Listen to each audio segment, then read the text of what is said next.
مع الله في لألآت النجوم وحبك الغيوم وضوء القمر. بسم الله الرحمن الرحیم. الحمد لله رب العالمین والصلاة والسلام على سید المرسلین وعلى آلہ وصحبہ اجمعین. پشاور سے محترمہ ارجمند بانو صاحبہ لکھتی ہیں کہ پلکوں کو قوس نما بنانا اور انہیں رنگ کرنا یا اس قسم کے جو سنگھار کیے جاتے ہیں اس کے بارے میں شریعت کا کیا حکم ہے.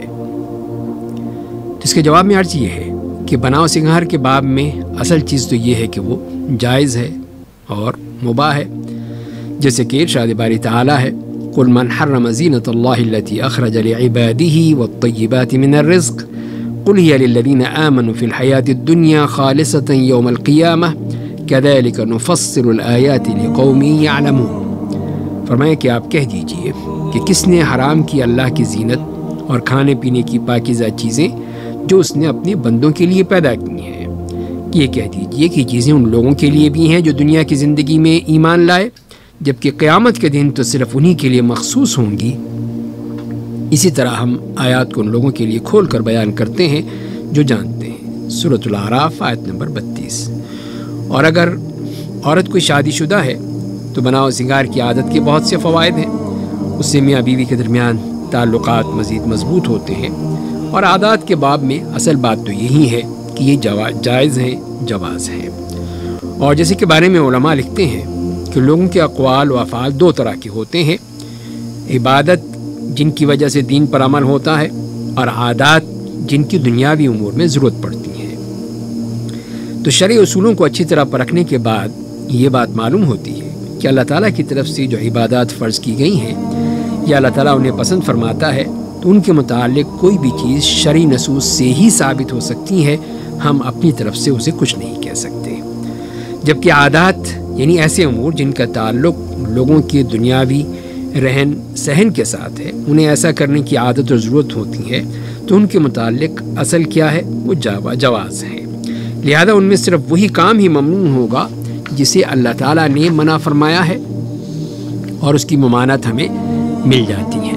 تو عادات کے متعلق شریعت میں درگزر سے کام لیا جائے گا، چنانچہ عادات میں صرف انہی کو حرام قرار دیا جائے گا جو شریعت میں حرام ہے. بصورت دیگر ہم بھی اللہ تعالیٰ کے اس فرمان میں شامل ہو جائیں گے کہ جس میں ارشاد باری تعالیٰ ہے قل ارأیتم ما انزل اللہ لکم من رزق فجعلتم منہ حراما وحلالا. آپ کہہ دیجئے یہ تو بتاؤ کہ اللہ نے تمہارے لیے جو رزق بھیجا تھا پھر تم نے اس کا کچھ حصہ حرام اور کچھ حلال قرار دے دیا. اسی لیے اللہ تعالیٰ نے مشرکین کی مذمت فرمائی ہے کہ انہوں نے ایسی چیزوں کو اللہ کے دین میں شامل کر دیا جس کی اللہ تعالیٰ نے اجازت نہیں دی تھی. چنانچہ انہوں نے ایسی چیزوں کو بھی حرام قرار دے دیا جو اللہ تعالیٰ نے حرام قرار نہیں دی تھی. تو یہ بہت ہی عظیم اور ایک بہترین قاعدہ ہمیں مل جاتا ہے قرآن کریم سے. تو لہذا اسی قاعدے کے مطابق ہم یہ کہہ سکتے ہیں کہ اس قسم کی جتنی بھی اعمال ہیں جن کا تعلق پناہ و سنگھار سے ہے، اس میں صرف ہمیں اس بات کا خیال رکھنا ہے کہ جو کہ احادیث میں جیسے کہ آیا ہے کہ غیر مسلم خواتین سے مشابہت نہ ہو، اور وہ ایسی باتیں جو کہ صرف مردوں کے لیے ہیں، عورتوں کے لیے نہیں ہیں، ان کا خیال رکھا جائے. اور یہ بھی کہ یہ خوبصورتی جو ہے وہ اجنبی لوگوں کے سامنے عیاں نہ ہو، یہ صرف جو ان کے محارم ہے یا شوہر ہے اس کے لیے کیا جائے. تو اس صورت میں پھر کسی قسم کا کوئی حرج نہیں ہوگا، ان کے لیے جائز ہوگا. کوٹدو سے فریدہ بی بی صاحبہ یہ پوچھتی ہیں کہ عورت کے لیے نماز باجماعت کا کیا حکم ہے.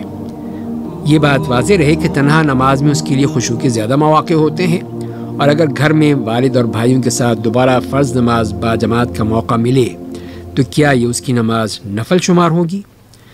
اس کے جواب میں عرض یہ ہے کہ عورت پر نماز باجماعت فرض نہیں ہے.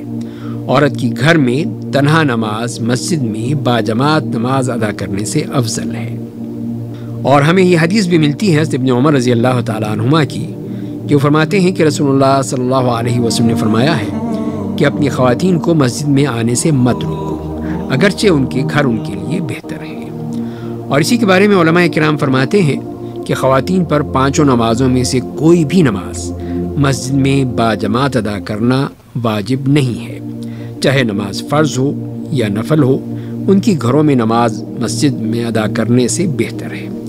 تاہم اگر کوئی خاتون مسجد میں جا کر نماز ادا کرنا چاہے تو اسے روکنا نہیں چاہیے، بشرطے کہ نماز کی ادائیگی کے لیے جاتے ہوئے وہ اسلامی آداب کا بھرپور خیال رکھے، مکمل شرعی پردے کے ساتھ، بغیر کوئی خوشبو استعمال کیے ہوئے، اور اسی طرح پھر وہ مردوں کے پیچھے یا الگ تھلگ جگہ ہو جہاں پہ وہ عورتیں نماز پڑھ سکیں۔ تو ایسی کوئی صورتحال ہے تو اس میں پھر اس کے لیے کوئی حرج نہیں ہے کہ وہ اجازت دے دی جائے۔ اور یہ پھر وہاں پہ جو گھر میں جیسے کہ وہ نماز ادا کریں گی تو اس میں ہم کہہ سکتے ہیں کہ اگر گھر میں نماز با جماعت کا اہتمام ہو تو عورت کے لیے پھر افضل یہی کہ ان کے ساتھ نماز ادا کرے، اکیلے نماز نہ پڑھے، چاہے یہ جماعت خواتین کے ساتھ ہو یا محرم مردوں کے ساتھ ہو۔ اور اس کے بارے میں جیسے کہ ہمیں حدیث ملتی ہے کہ ام الحسن روایت کرتی ہیں کہ انہوں نے نبی کریم صلی اللہ علیہ وسلم کی زوجہ مطہرہ حضرت ام سلمہ رضی اللہ تعالیٰ عنہ کو دیکھا کہ وہ خواتین کی امامت کرایا کرتی تھیں اور وہ اس دوران انہی کی صف میں کھڑی ہوتی تھیں۔ اسی طرح عائشہ رضی اللہ تعالیٰ عنہ سے روایت ہے کہ انہیں فرض نمازوں کے لیے خواتین کی جماعت کروائی تو جماعت کرواتے ہوئے صف کے درمیان میں کھڑی ہوئی۔ تو اس کے بارے میں پھر علماء کا ارشاد ہے اگر خواتین گھر میں با جماعت نماز کا اہتمام کریں تو یہ افضل ہے۔ اس کے لیے خاتون امام پہلی صف کے وسط میں کھڑی ہوگی، ان کی امامت وہی کروائے گی جس کے پاس زیادہ قرآن کا علم ہو، دین کے احکامات اس کے پاس سب سے زیادہ ہوں۔ اور اگر کوئی خاتون تنہا نماز ادا کرنے پر زیادہ خشوع محسوس کرتی ہے تو ایسی صورت میں اگر گھر میں نماز با جماعت کا موقع ملے تو وہ با جماعت نماز ہی ادا کرے تاکہ اسے جماعت کا ثواب مل جائے، کیونکہ جماعت کا ثواب زیادہ ہے۔ ہو سکتا ہے اگر خاتون جماعت کے ساتھ نماز ادا نہ کرے تو اس کے بارے میں بدگمانی پیدا ہو کہ یہ کسی کو پسند نہیں کرتی یا کوئی مسئلہ ہے تو خام خواہ کی بدگمانی پیدا ہوگی۔ تو لہذا یہ خدشہ ہے کہ خاتون کو تنہا نماز پڑھنے کی وجہ سے زیادہ خشوع حاصل ہو سکتا ہے، تو یہ بھی ایک محض وہم بھی ہو سکتا ہے کہ شیطان اس طرح اس کے ذہن میں یہ بات ڈال کر با جماعت نماز کی فضیلت سے اس کو محروم کرنا چاہتا ہے۔ تو اسی لیے پھر ایسی خواتین کو چاہیے کہ وہ گھر میں جماعت کی سہولت ملنے پر با جماعت ہی نماز ادا کرے اور نماز میں خشوع حاصل کرنے کے لیے بھرپور کوشش کرے، تو یقیناً ان کو پھر وہ اجر بھی حاصل ہو جائے گا جو کہ با جماعت نماز ادا کرنے کا اجر ہے اور ثواب بتایا گیا ہے۔ اور اس کے ساتھ ساتھ اگر یہ سہولت نہیں ہے، گھر میں اس طرح کی جماعت نہیں ہوتی ہے، تو پھر وہ ان کو تنہائی میں الگ اپنی نماز ادا کرنی چاہیے، تو وہ بھی ان کے لیے جائز ہے۔ اللہ تعالیٰ ان کو اس کا بھی اجر دیں گے، ثواب دیں گے۔ اللہ تعالیٰ ہمیں دین پر عمل کرنے کی توفیق عطا فرمائے۔ وآخر دعوانا ان الحمد للہ رب العالمین۔